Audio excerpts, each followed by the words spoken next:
Hello. आज इन भाई का क्वेश्चन है, सर कब्ज़ के लिए बताएं कोई मेडिसिन जिससे कब्ज़ खुल जाए प्लीज़।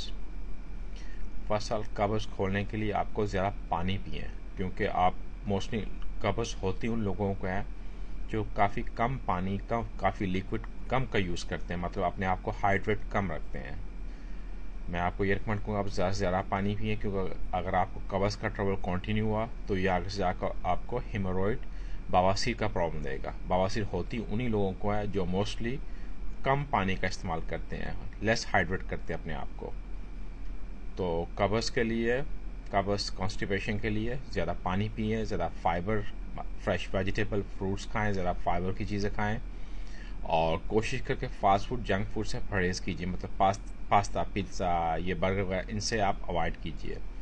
और कोशिश करके आप ज़्यादा फ्रेश फूड खाएं, ना कि अपना एशियन जो फूड था उसमें भी हम उनको पका पका के उनको तबाह कर देते हैं खाने का। उसके अंदर वैसे हम फ़ायदा तो कोई ले ही नहीं रहे होते उनसे, क्योंकि सब कुछ हम उनकी साइड वे कर देते हैं, मार देते हैं उसके जो भी प्रॉपर्टीज़ होती हैं अंदर, जो बेनिफिट होते हैं वेजिटेबल्स के अंदर, क्योंकि पका पका के आप उनको मार देते हो। टेस्टी तो आप कर लेते हो मगर उनका बेनिफिट नहीं हो रहा। कोशिश करके ज़रा ग्रिल वगैरह चीज़ें खाएं, इस चीज़ से आपको ज़रा फाइबर भी मिलता है, और वेजिटेबल की बात कर रहा हूँ।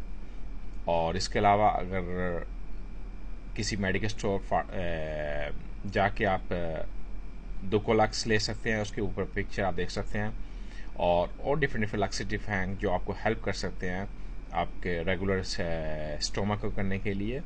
और इसके अलावा मैं आपको रेकमेंड करूँगा आप प्रोबायोटिक्स लीजिए। प्रोबायोटिक्स जो फ्रेंडली बैक्टीरियाज होते हैं वो आपके डाइजेस्टिव सिस्टम को एक्टिव करेंगे, अंदर अच्छे बैक्टीरिया आपके कोलोन के अंदर होंगे जो काम करेंगे आपको कॉन्स्टिपेशन का ट्रबल ना हो, मगर आपको पानी ज़्यादा से ज़्यादा पीना है।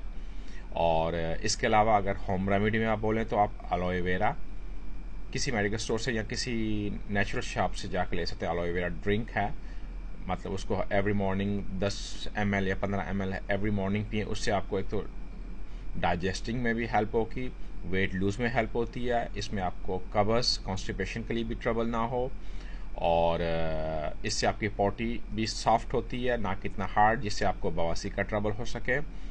और इसके अलावा ऑलिव ऑयल आप ले सकते हैं। Olive oil, virgin olive oil, तो उसके 1-2 चम्मच आप एवरीडे आप यूज़ कर सकते हैं, वो भी आपके लिए बहुत हेल्प होंगे, आपको कॉन्स्टिपेशन, कब्ज़ का ट्रबल ना हो, और उससे भी आपकी पॉटी, आपकी जो टट्टी जो भी आप उसको बोलते हो, वो सॉफ्ट होती है। और इसके अलावा आप कैस्टर ऑयल भी ले सकते हैं 1-2 चम्मच, उससे भी आपको फ़ायदा होगा कॉन्स्टिपेशन के लिए। पानी ज़्यादा पिएँ आप, पानी ज़्यादा से ज़्यादा पिएँ, इससे आपको काफ़ी हेल्प होगी। अगेन बोलता हूँ, अगर आपको अभी प्रॉब्लम है कॉन्स्टिपेशन का, कब्ज़ का, आगे जाके आपको बवासीर, हेमोरॉइड्स का ट्रबल हो सकता है। तो इस चीज़ पे आप ध्यान दीजिए, और ज़्यादा वेजिटेबल फ्रूट खाएंगे तो इससे आपका स्टोमक खुलेंगी।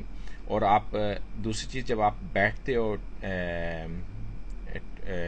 टॉयलेट में, आप कोशिश करके आप अपने थोड़े पाँव का लेवल ऊपर कीजिए, मतलब अपने पाँव के नीचे कोई छोटा डेस्क रख लें, कुछ रख लें, यानी कि जिससे आपकी पोजीशन अच्छी हो, जिससे आपकी स्टोमक, यानी कि जब आप नीचे होते तो आपकी स्टोमक क्लोज होती है, जब आपकी थोड़ी टांगें ऊपर होंगी तो आपकी स्टोमक मोर ऊपर होगी, तो इससे आपको हेल्प होगा ईजी पू आने में।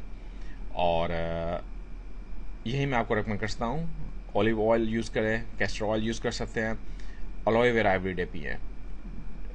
ट्रस्ट मी दैट ये आपको मिरेकल होगा, ना कि आपके कब्ज़ के लिए, आपको जनरल अच्छा फील करने के लिए, आपका वेट लूज़ करने के लिए, आपकी स्किन को हेल्थी करने के लिए, ये सब चीज़ें एलोए वेरा काफ़ी हेल्प ड्रिंक के लिए। और मेडिकल स्टोर से जाके आपको कोई भी लैक्सेटिव ले सकते हैं, ये आपको टेम्प्रेरी हेल्प करेगा, मगर आपको वे ऑफ लाइफ अपना चेंज करना पड़ेगा, स्टाइल ऑफ लाइफ। ज़्यादा फ्रेश वेजिटेबल फ्रूट्स खाएं। इसके अलावा स्टिल अगर आपको कोई और क्वेश्चन हो, you free to ask me. Stay safe, you and your family. See you next time. Thank you.